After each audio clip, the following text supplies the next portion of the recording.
destruction and rioting and just total mayhem?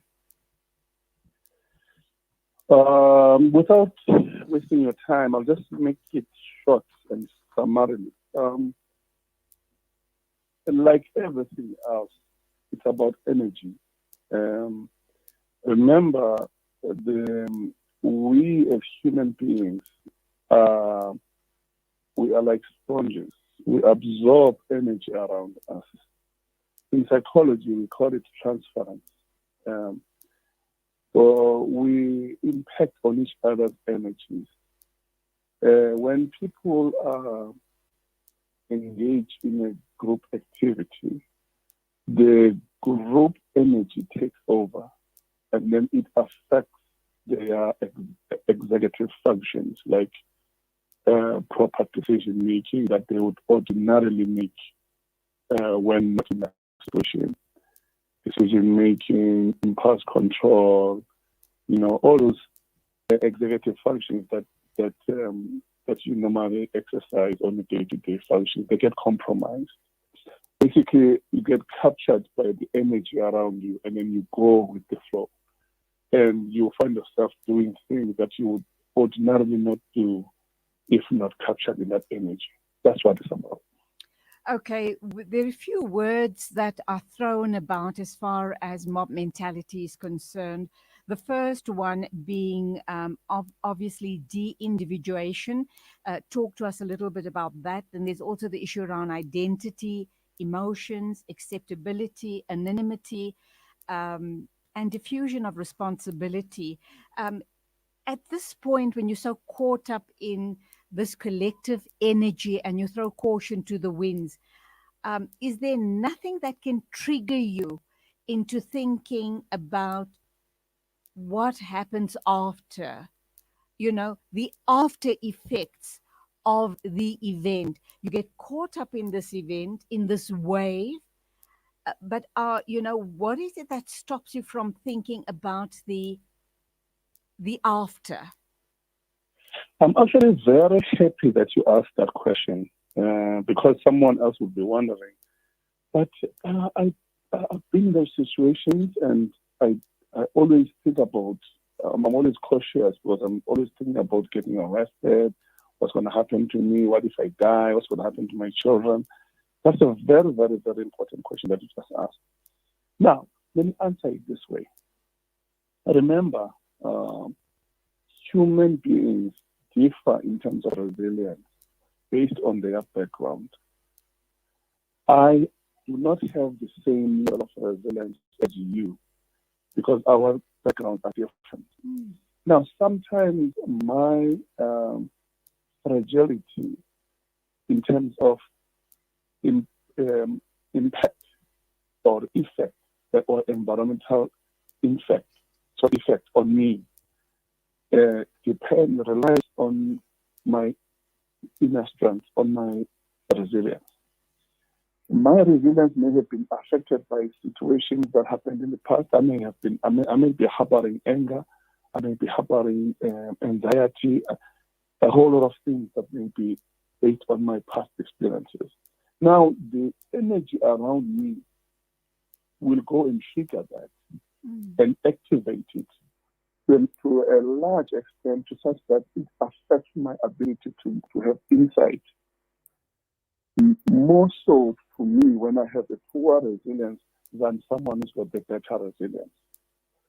Um, and then that person who's got the better resilience is more inclined to exercise their executive functions better because their emotionality is not affected that much that it compromises their executive function. Are you with me? Absolutely. I'm thinking now as well about your emotional frame of mind, what happened just before you joined the crowd, what's happened to you in the past week, past year, past month. That's going to impact on your judgment as well. And then Absolutely. I also look at our South African youth. I mean, just earlier on, I was talking to Fedusa about the high unemployment rate.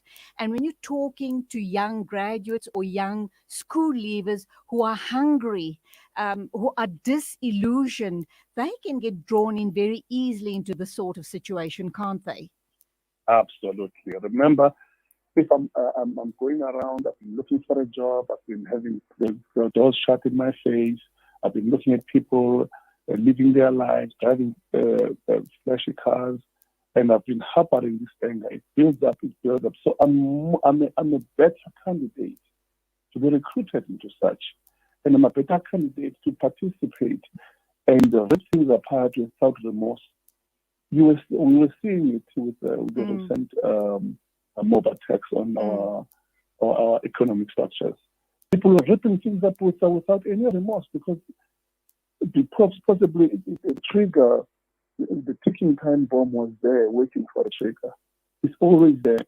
And you don't need to be a genius to kind of know about what our past is like in South Africa. We have a very, very dark past, a very, very challenging past that,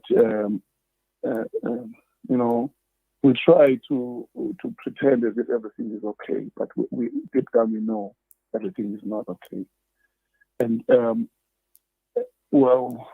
we need a country diagnosis so that then there can be an intervention at a larger scale, whereby we can have people try to do some kind of enormous debriefing, so people can heal from the dangers of the past, so that we can prevent future occurrences. Is there any remorse felt by people that are involved in mob justice, mob mentality? When I say mob justice, I even think about mob justice in the township situation, when someone is lynched or beaten or even killed because he or she is suspected of having committed a crime in that particular committee. It's strange. Now that you're asking me that question, I'm just reminded of this other comment I once participated on the Deborah Patter's show. I forget this TV show. I commented on it. There was this occurrence in Deep Sloot where a mob was attacking this person, and like a child picked up a big rock and smashed the person's head. No. So it was shown live on TV. So now the people were being interviewed at a later stage. And you could tell that we call it in South Africa dissociation. Sorry, in South Africa, in psychology we call it dissociation. You get to a level where you dissociate. To dissociate is to have a mind shift, and such that when you are asked at a later stage about what you were doing, you don't have enough answers, because your mind state at that time was, or your mindset at that time was deranged, was away from the normal mindset that you usually. You were not display. You were not thinking logically. You were not possibly even coherent. Exactly. What happened? Yeah. And is it, when you say that when you ask them about the event, they're not able to possibly give you a clear picture of what had happened? Is it because it is so horrendous to them as well, the perpetrators, that they block it out of their minds? It's good to put it that way, because it's a psychological process. Remember, if you were watching the news during the time of this violence, of this family violence, most people were being asked, "Why are you doing this?" Most of them, more than 80%, they didn't really know. They didn't really know why they were doing it. They wouldn't have a concise and answer that will convince you that they are fully participating in something that they have full insight of, that concise judgment about.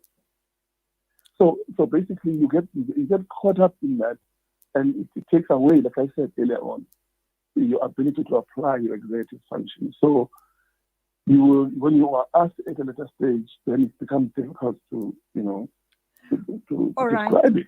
Simphiwe, let me ask you this question. This is deep stuff that we're talking about on the show this morning, and I could sit here talking to you for hours, picking your brain. But yeah. All right, so we had this event happen in the country. A lot of a lot of us are justifying it's not right, but we're justifying by saying we have possibly a lost generation going forward, our unemployed hungry youth, and that's Yeah. how they were sucked into all of this. How do we turn the narrative around? What do we do? How do we kind of get them out of that mentality so that they never go back there again? Because you are going to get dark forces who will try. We know that there was a political third force at play here, causing all the mayhem in the country. How do we prevent these very same people from possibly getting sucked into something like that again? Okay. I'm gonna try to what you're asking is there's a long answer to it, but I want to cut to the chase. Okay, and we don't have time for a long answer. And we don't have time. Remember, I said to you, in South Africa, we employ psychology as a reactive measure. Like, I get depressed, I go see a psychologist. In most progressive communities, most progressive countries, I'm talking about people who have been there before us, they use psychology as a preventive measure. For example, you and I know that if my child gets 90% in university, he gets a bursary. The one who gets 30% gets nothing. Mm. The other countries, they do the other way around. They give it to the one who gets 30%. Wow. As a way of the preventive measure. You understand? Okay. So because now the assumption is that the one who got 90% has got the resilience already. He's going to go out there and survive anyway. Wow. But if you don't give the one who gets 30%, you're going to take from the one who gets 90%. And the spiral of crime goes on and on. That's why most countries... That sounds so logical and spot on. Absolutely. So now that's why those communities, their prisons are so empty, because now they employ psychology as a preventive measure. Mm. We have to start thinking like that. We have psychologists in our country. What can we employ those measures? What we have to, okay, now my child witnessed their parents dying, now he wants to see a psychologist.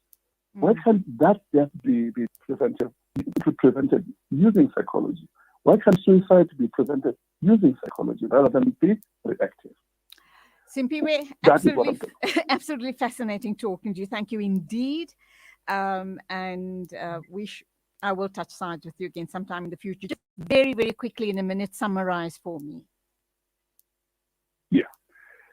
I want to challenge anyone who's hearing this, anyone who's got any means to put things in place to think about what I just said. Let us manipulate what we have. Let us manipulate the power of psychology to prevent rather than to cure. Of course, the curative aspect of psychology is there, but the power of psychology is in the prevention. Our youth, one person once said that if you want to change the world, take care of the children. Absolutely. Couldn't agree with you more. Take care of the family. What a pleasure talking with you today. Thank you indeed for your thoughts, and you go well. That was Simphiwe Sinkoyi, a clinical psychologist, talking to us about mob mentality. 9:35 exactly on News and Views. These days, I'm more health conscious